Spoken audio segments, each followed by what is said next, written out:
कि ये बाहुबली असुरों का साथ क्यों दे रहा है? यही सवाल है ना तुम्हारे मन में? अब देखो, तुम्हारा पता नहीं, पर मुझे कहानी बहुत हद तक पता चल चुकी है। एक्चुअली में जब ये लीक हुआ था तब मैंने इसको नहीं देखा था, और वहीं पे तुम लोग भी अपनी बाहुबली वाली दूसरी वीडियो पे ये कमेंट कर रहे थे कि बाहुबली इटर्नल वॉर पे बात करो। तो चलो फिर आज तुम्हारी ये अधूरी इच्छा भी पूरी कर ही देता हूँ। सबसे पहले तो हमें बाहुबली के मौत के बाद उसका क्या हुआ ये दिखाया जाता है। तो अपने मेन बाहुबली के मरते ही वो एक अलग डायमेंशन में चला जाता है, जहाँ से उसकी एक अलग जर्नी शुरू होने वाली है। और पहले मुझे ये काफी ज्यादा फोर्सफुल लगा, पर जब मैंने टीजर को अच्छे से डिकोड किया और डायरेक्टर के विजन को समझा कि वो क्या दिखाना चाहते हैं, देन आई रियलाइज कि इससे अच्छा कनेक्शन बैठाना पॉसिबल ही नहीं था। मतलब अगर सोचने जाए तो वो पूरी तरह से बाहुबली को लेकर एक नई फिल्म भी बना सकते थे, और उनके पास जो ये टॉपिक है यानी कि असुरा और देवास की लड़ाई का, उसके साथ ही आसानी से किया जा सकता था। और सच कहूं तो इससे किसी को कोई फर्क भी नहीं पड़ता,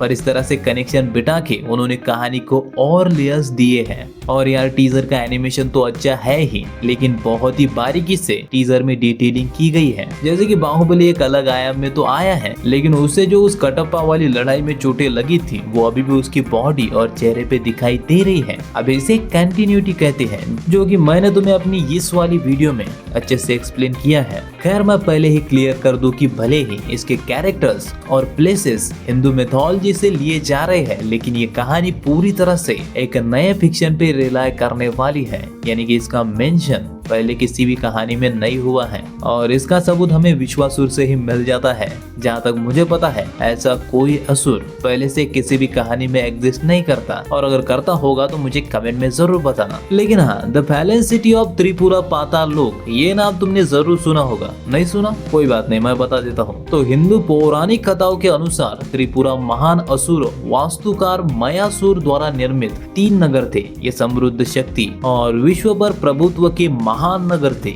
लेकिन अपने अधर्मी स्वभाव के कारण माया के नगरों को भगवान त्रिपुरांतक या फिर शिव के अवतार त्रिपुरारी ने नष्ट कर दिया था। ये तीनों शहर स्वर्ग, पृथ्वी और पाताल लोक में स्थित थे।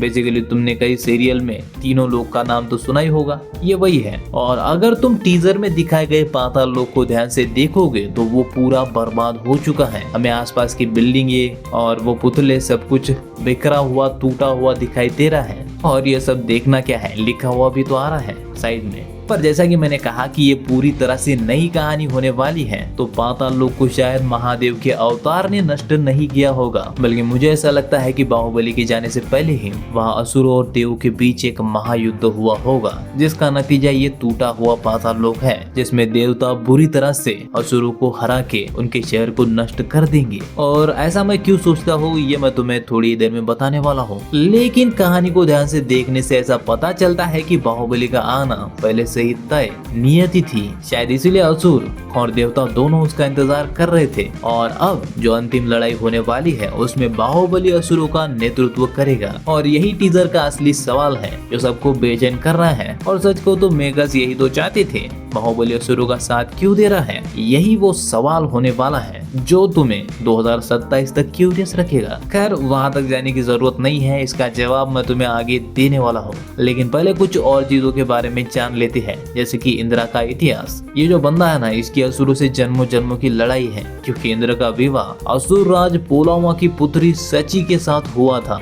वैसे मैंने जो ऊपर कहा था कि पाताल लोक को शिव जी के अवतार ने नष्ट नहीं किया होगा, मैं ऐसा इसीलिए सोचता हूँ क्योंकि यहाँ पे असुर महादेव के कट्टर भक्त हैं, उनके पास शिवलिंग है, और यही नहीं बल्कि सोने का नंदी भी है। और ये चीज इस डायलॉग से भी कंफर्म होती है। जय माता।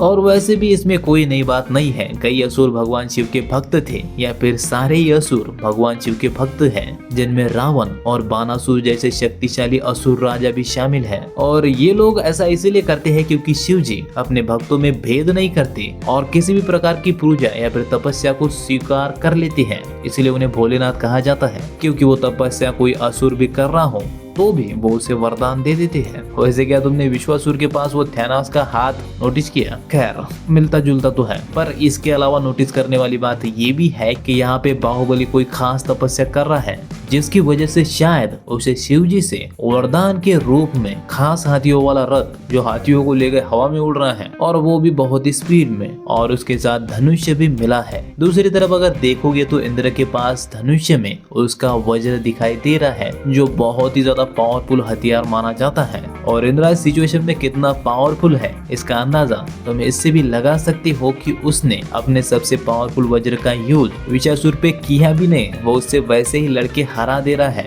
लेकिन दूसरी तरफ उसका वज्र का यूज बाहुबली पे करने का मतलब सिंपल है कि बाहुबली बहुत ज्यादा पावरफुल हो चुका है और उसका यह धनुष्य साधारण नहीं है। अब मेरी ये बस थ्योरी है कि ये खुद शिव जी का धनुष्य होगा, हाँ वही वाला जिसको राम जी ने तोड़ दिया था। और देखो क्योंकि ये कहानी एक अलग डायमेंशन में है तो डायरेक्टर कितनी भी क्रिएटिव लिबर्टी ले सकती है। साला ये मल्टीवर्स ने सारा गेम ही चेंज कर रखा है। खैर टीजर का जो मेन पर्पस था उसमें आते हैं कि अमरेंद्र बाहुबली असुरों की तरफ क्यों है। तो जैसा कि मैंने कहा ये कहानी एक अलग डायमेंशन की है और यहाँ कुछ भी हो सकता है, और इसलिए मेरी ऐसी थ्योरी है कि यहाँ पे देवता जो है वो विलन्स होंगे और असुरा होंगे पीड़ित, जिन पे कई अत्याचार और अन्याय हुए हैं, जो कि बेसिकली देवताओं ने घमंड के चलते किए हैं, और फिर उन्हीं को बचाने के लिए नियति ने बाहुबली को इस डायमेंशन में भेजा।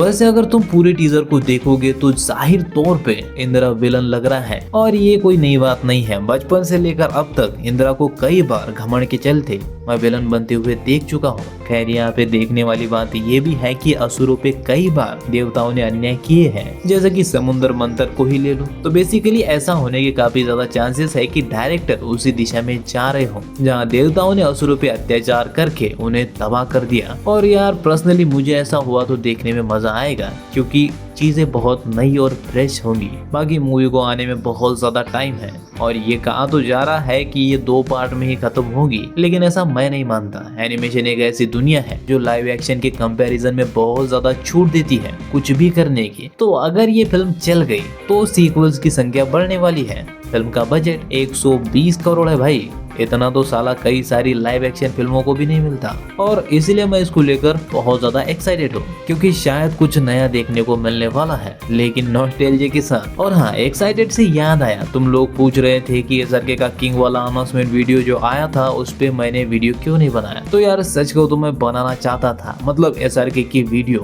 कौन ही छोड़ सकता है, लेकिन अपनी बाहुबली फ्रेंचाइजी वाली जो पिछली वीडियो है, जो कि अपने चैनल की सबसे लंबी वीडियो है, उसको एडिट करने में बहुत ज्यादा टाइम लग गया। जितना मैंने सोचा था उससे 2-3 दिन ज्यादा ही लग गए। यानी कि जब तक मैं उससे फ्री हुआ टाइम अपने हाथों से चला गया था और सबके वीडियो ऑलरेडी आ चुके थे, तो रीच की प्रॉब्लम हो जाती है। लेकिन हाँ, मैं अभी तुमको यह बता देता हूँ कि मेरे को वो अनाउंसमेंट वीडियो काफी कूल लगा और SRK का नया लुक भी, इसलिए मैं उसको लेकर काफी ज्यादा एक्साइटेड हूँ।